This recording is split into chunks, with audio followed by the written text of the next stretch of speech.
Hello friends, welcome to Srigiri channel. இன்றைய நாள் அனைவருக்கும் நல்லதொரு நாளாக அமையணும்னு நான் மனதார வேண்டிக்கிறேன். டியூஸ்டே மார்னிங் விலாக் தான். அதிகாலையிலிருந்து மதியம் வரைக்கும் நான் செய்த வேலைகளை ஒரு விலாகாக கொடுத்துருக்கேன். வீடியோ முழுதுமே பாருங்கள். பார்த்துட்டு வீடியோ பிடிச்சிருந்துச்சின்னா சேனலை மறக்காமல் சப்ஸ்கிரைப் பண்ணி வச்சுக்கோங்க. இன்னைக்கு கொஞ்சம் பார்த்திங்கன்னா வாய்ஸ் கொஞ்சம் கம்மியாக தான் இருக்கும். போன விலாகிலே அமுதா சிஸ்டர் கேட்டிருந்தீங்க, ஏன் சிஸ்டர் வாய்ஸ் கொஞ்சம் சோகமாக பேசுகிற மாதிரி இருக்குது அப்படின்னு சொல்லிட்டு. உடம்பு சரியில்லை, அதனால தான். இப்போ கொஞ்சம் ஓரளவுக்கு பரவாயில்லை. அதனால தான் போன வீடியோவில் பேசவே முடியல விலாக். சரி இருந்தாலும் நம்ம வீடியோ கொடுத்து 2-3 நாள் ஆச்சு அப்படின்னு சொல்லிட்டு தான் அந்த வீடியோ எடிட் பண்ணிவிட்டு வாய்ஸ் கொடுத்தேன். அதனால் கொஞ்சம் டல்லாக தெரிஞ்சிருக்கும். இந்த வீடியோலுமே கொஞ்சம் வாய்ஸ் கம்மியாக இருந்துச்சுன்னா ஓரளவுக்கு அட்ஜஸ்ட் பண்ணிக்கோங்க. இன்றைக்கி காலையில் 3 மணிக்கெலாம் எழுந்திரிச்சிட்டேன். செவ்வாய்க்கிழமை காலையில் 3 மணிக்கெலாம் எழுந்திரிச்சிட்டு, எப்போதுமே கொஞ்சம் தீபமெல்லாம் வைக்க 6:30 மணி போல் ஆயிரும் இல்லையா. இன்றைக்கி கொஞ்சம் நேரத்தோடய ஒரு 5:30 மணிக்கெலாம் தீபம் வச்சுட்டேன். மனசுக்கு ரொம்ப ரொம்ப சந்தோஷமாக இருந்துச்சு. பொதுவாக நம்ம சாயந்தர நேரத்தில் தீபம் ஏற்றி வழிபடும் இல்லையா, அதை விட இந்த அதிகாலை நேரத்தில் நம்ம தீபம் ஏற்றி வழிபடுறது ரொம்ப ரொம்ப நல்லது. ஏன்னா அந்த நேரத்தில் நமக்கு நிறையான பாசிட்டிவ் எனர்ஜி நிறைய விஷயங்கள் அந்த சூரிய உதயமாகிற நேரத்தில் நமக்கு கிடைக்கும். அந்த நேரத்தில் நம்ம தீபம் வச்சு நம்ம வீட்டில் சாமி கும்பிடும் பொழுது பார்த்திங்கன்னா நல்ல நல்ல விஷயங்கள் நம்ம வீட்டில் நிறையா நடக்கிறது பார்க்கலாம். அது மாதிரி தான் பாசிட்டிவ் வைப்ரேஷன் நிறைந்த ஒரு நாளாக வெள்ளி செவ்வாய் நாட்கள்லாம் நான் தீபம் சாம்பிராணி தூபம்லாம் போட்டு என்னுடைய நாளை ஸ்டார்ட் பண்ணுறது அது உங்களுக்கு விலாகாக கொடுத்துருக்கேன்.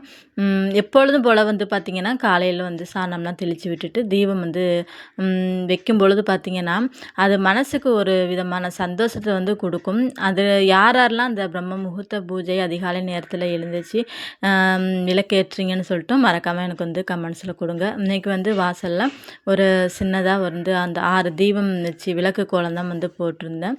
போட்டு விட்டுட்டு பார்த்திங்கன்னா கிச்சனுக்கு என்னுடைய ஸ்டார்டிங் ஒர்க் எல்லாமே பார்க்க ஆரம்பிச்சிட்டேன். நைட்டே கிச்சன் எல்லாமே க்ளீன் பண்ணி வச்சுட்டு தான் தூங்க போகிறது. ஆனால் மேலே உள்ள அந்த அந்த கவர்லாம் இருக்கும் இல்லையா, அடுப்பில் உள்ள கவர், அது எல்லாமே க்ளீன் பண்ணி எடுத்து வச்சுருவேன். அப்போயே அடுப்பில் மாட்டி விட மாட்டேன். காலையிலே நல்லா எல்லா இடமும் நல்லா காஞ்சு போயிடும் இல்லையா, ட்ரை ஆயிரும் நம்ம க்ளீன் பண்ணி வச்சது எல்லாம். அதன் பிறகு தான் பார்த்திங்கன்னா ஒவ்வொன்று பொருட்களாக எடுத்து வைப்பேன்.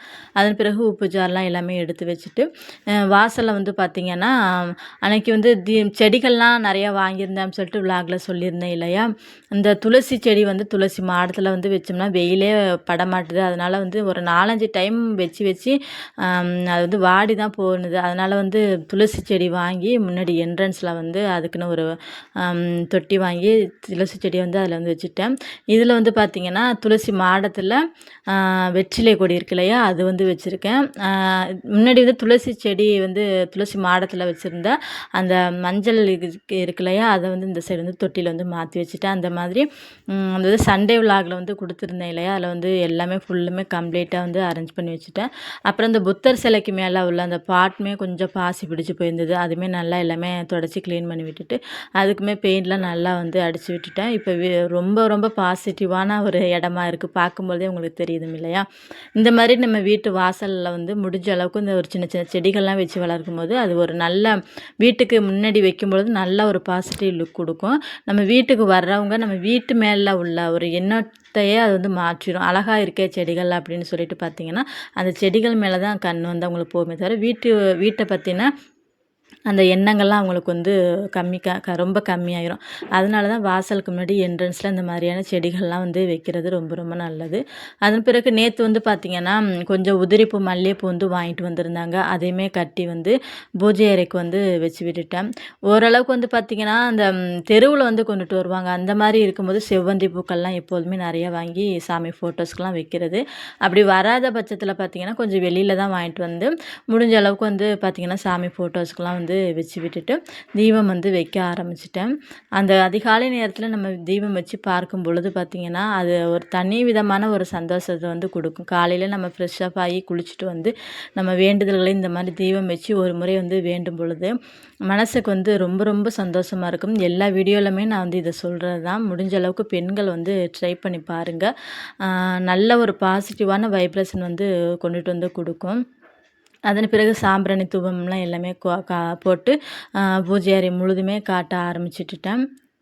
அந்த அதிகாலை நேரத்தில் வந்து கொஞ்சம் இமேஜினேஷன் பண்ணி பாருங்களேன். அதிகாலை நேரத்தில் எழுந்துச்சு நம்ம ஃப்ரெஷ்ஷப் ஆகிட்டு வந்து வீடு முழுதுமே நல்லா க்ளீனாக வந்து சுத்தம் பண்ணி விட்டுட்டு ஒரு அழகாக வெளியில் வாசலில் ஒரு மாடத்தில் ஒரு தீபம் வச்சு விட்டுட்டு நம்ம பூஜை அறையிலும் தீபம்லாம் வச்சு விட்டுட்டு வீடு முழுக்க அந்த சாம்பிராணி தூபம் போட்டு நம்ம மங்களகரமாக ஒரு டீ காஃபி வந்து குடித்து அந்த உட்காந்து ஒரு 10 நிமிஷம் டீ காஃபி குடிக்கும் பொழுது பார்த்திங்கன்னா அதை விட சந்தோஷம் எதுவுமே இருக்க முடியாது. நம்ம வந்து இழுத்து இழுத்து போற்றி தூங்குவோம் இல்லையா, அதை விட வந்து 100 மடங்கு ஒரு சந்தோஷத்தை வந்து கொடுக்கும். கொஞ்சம் ஸ்டார்டிங்கில் எழுதும்போது ஏன்டா எழுந்திக்கிறோம் அப்படிங்கிற மாதிரி ஒரு ஃபீல் வந்து கொண்டுட்டு வந்து கொடுக்கும். இன்னும் கொஞ்சம் நேரம் தூங்கலாமே, இன்னும் கொஞ்சம் நேரம் தூங்கலாமேன்னு.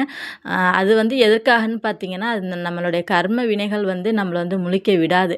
நம்ம வந்து நல்லது செய்ய போகிறோம் அப்படின்னு வந்து பார்த்திங்கன்னா அதுக்கு வந்து பிடிக்கவே பிடிக்காது. என்னை மீறி நீ எப்படி வந்து நல்ல விஷயத்த செய்கிற பார்ப்போம் அப்படிங்கிற மாதிரி நம்மளுடைய கர்ம வினைகள் வந்து நம்மளை வந்து அதிகாலை நேரத்தில் வந்து எழுந்திருக்க விடாது. அதையும் தாண்டி நம்ம அதிகாலை நேரத்தில் எழுந்துச்சி இந்த மாதிரியான பாசிட்டிவ் நிறைந்த ஒர்க்லாம் வந்து நம்ம பார்க்கும் பொழுது பார்த்திங்கன்னா கொஞ்சம் கொஞ்சமாக நம்ம லைஃப்பில் நல்ல நல்ல விஷயங்கள் வந்து மாறிக்கிட்டு வர்றதை நம்ம வந்து கண்கூடாக பார்க்கலாம். பூஜை வேலைகள்லாம் எல்லாமே முடிச்சுட்டு வந்து பார்த்திங்கன்னா மாடிக்கு வந்து கொஞ்சம் செடிகளுக்கெல்லாம் வந்து தண்ணீர் விட்டுட்டு காக்கா குருவிகளுக்கு எப்போதும் போல் அரிசி வந்து வச்சுட்டேன். காலையில் இன்றைக்கி 6 மணிக்கெலாம் பார்த்திங்கன்னா அணில் அப்புறம் குருவிகள்லாம் வந்து நல்லா தெரிஞ்சுக்கிறாங்க. நம்ம சாப்பாடு வைப்போம் அப்படின்னு தெரிஞ்சுக்கிறதுனால சவுண்டு வந்து அவ்வளோ சவுண்டு வந்து கொடுக்குறாங்க. ஏன்னா கொஞ்சம் டைம் ஆயிடுச்சுன்னா வந்து சவுண்டு வந்து கொடுத்துட்றாங்க.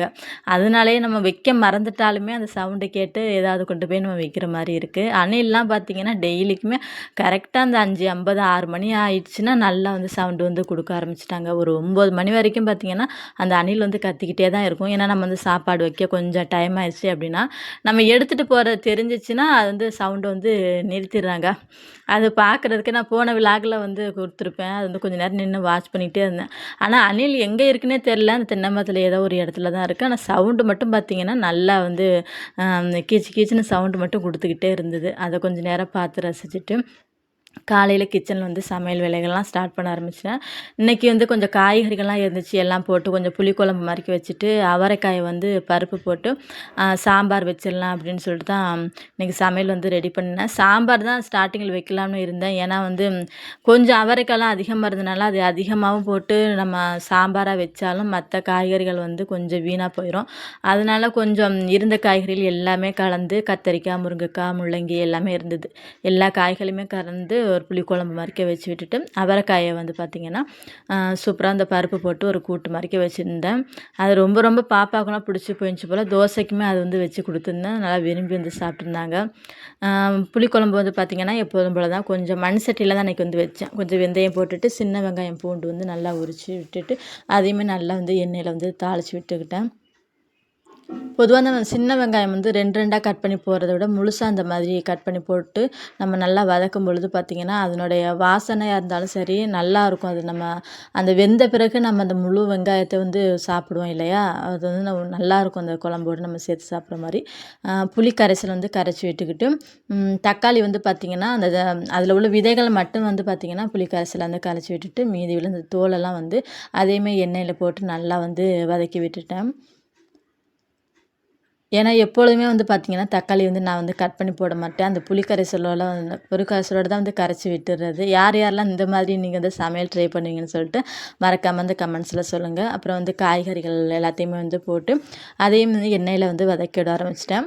நிறைய பேர் வந்து பார்த்திங்கன்னா புளி கரைசல்லாம் ஊற்றி விட்டுட்டு அதன் பிறகு நல்லா ஒரு கொதி வந்த பிறகு காய்கறிகள் வந்து போடுவோம்.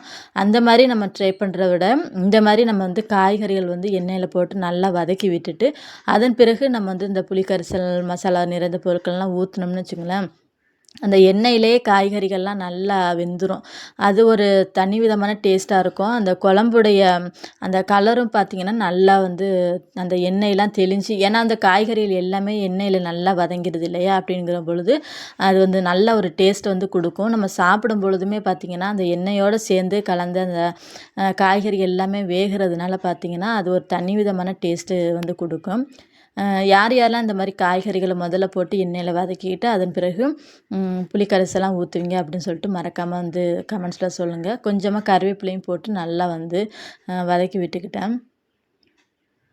கருவேப்பிலை வந்து பார்த்தீங்கன்னா, எல்லா விழாக்களும் சொல்ற மாரி தான் நம்ம வீட்டு பக்கத்துல வந்து இருக்கும். அந்த கருவேப்பிலை தான் வந்து எடுத்து போடுறது. ரொம்ப வாசமா இருக்கும் அந்த குழம்பு வைக்கும்பொழுதே. சாதம் பார்த்தீங்கன்னா வெந்துருச்சு. அதையுமே வந்து வடிச்சு விட்டுட்டு, புளி கரைசலையும் காய்கறிகள் நல்லா வெந்ததோட அதையுமே ஊத்தி விட்டுட்டு, ஒரு மூடி ஒண்ணு போட்டு விட்டுட்டேன். நல்லா ஒரு கொதி வந்தது பிறகு வந்து பார்த்தீங்கன்னா, தேங்காய் வந்து இன்னைக்கு ஒரு 1/2 மூடி அளவுக்கு தான் வந்து தேங்காய் வந்து திருவியிருந்தேன். தேங்காய் வந்து அதையுமே நல்லா அரைச்சி விட்டுட்டு, இந்த குழம்புக்கு வந்து ஊற்றி விட்டுட்டோம்னா, அந்த புளிக்குழம்பு வந்து ரெடி ஆயிரும். சிம்பிளான புளிக்குழம்பு தான் எல்லார் வீட்லயும் வைக்கிறது மாதிரி தான். ஆனா, நான் காய்கறிகள் மட்டும் கொஞ்சம் வந்து எண்ணெயில போட்டு வதக்கி விட்டுருவேன். டேஸ்ட் வந்து ரொம்ப சூப்பரா இருக்கும். காய்கறிகள வந்து கொஞ்சம் லாஸ்ட்டா போடுறவங்களா இருந்தீங்கன்னா, இந்த மாதிரி ட்ரை பண்ணி பாருங்க. ரொம்ப நல்லாயிருக்கும். பருப்பு வந்து பார்த்தீங்கன்னா, ஒரு 100 கிராம் அளவுக்கு தான் வந்து எடுத்திருந்தேன் அவரைக்காய்க்கு. அது ஒரு 5 விசில் வந்து விட்டுட்டேன். 5 விசில் விடும்போது பார்த்தீங்கன்னா, நல்லா வந்து சாஃப்ட்டா வந்து வெந்துருச்சு. ரேஷன் அரிசி சாரி ரேஷன் பருப்பு தான் நான் வந்து யூஸ் பண்ணுவேன். கடையில அதிகமா வாங்குறது கிடையாது. நெறைய விளாக்ல கூட சொல்லியிருக்கேன் இல்லையா? எங்க நாத்தனார் வீட்லேருந்து கொண்டுட்டு வந்து குடுப்பாங்க. அதுதான் நான் வந்து யூஸ் பண்ணுவேன். அப்படி பார்த்தீங்கன்னா, நல்லா டேஸ்ட்டாவும் இருக்கும். நம்ம கடையில வாங்குற பருப்பை விட அந்த ரேஷன் அரிசி ரேஷன் பருப்பு வந்து சூப்பரா இருக்கும். யாரெல்லாம் வந்து அதிகமா அந்த ரேஷன் பருப்பு வந்து யூஸ் பண்ணுவீங்கன்னு சொல்லுங்க.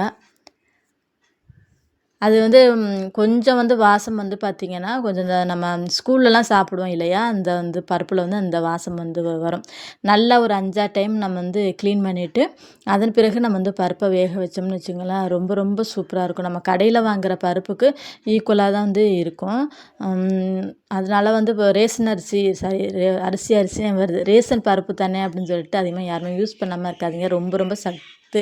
அது வந்து எந்த ஒரு பாலிஷுமே மேல உள்ள தோல் எதுவுமே பாலிஷ் பண்ணாம நமக்கு வந்து கொண்டுட்டு வந்து குடுக்குறாங்க இல்லையா? அதனால அந்த பருப்பெல்லாம் கண்டிப்பா கிடைச்சதுன்னா வாங்கி யூஸ் பண்ணுங்க. அதன் பிறகு அவரைக்காய் கூட்டு வந்து பார்த்தீங்கன்னா, கொஞ்சம் எண்ணெய் விட்டு வெங்காயம் வந்து ஒரு மீடியம் சைஸ் அளவுக்கு வெங்காயம், காய்ந்த மிளகாய் வந்து ஒரு 3 காய்ந்த மிளகாய், கருவேப்பிலை கொஞ்சம் போட்டு நல்லா வதக்கிக்கிட்டு, அதன் கூடயே அவரைக்காயும் வந்து பார்த்தீங்கன்னா, நல்லா கட் பண்ணி வச்சிருந்ததையும் நல்லா வந்து எண்ணெயிலே போட்டு வதக்கி விட்டுக்கிட்டேன்.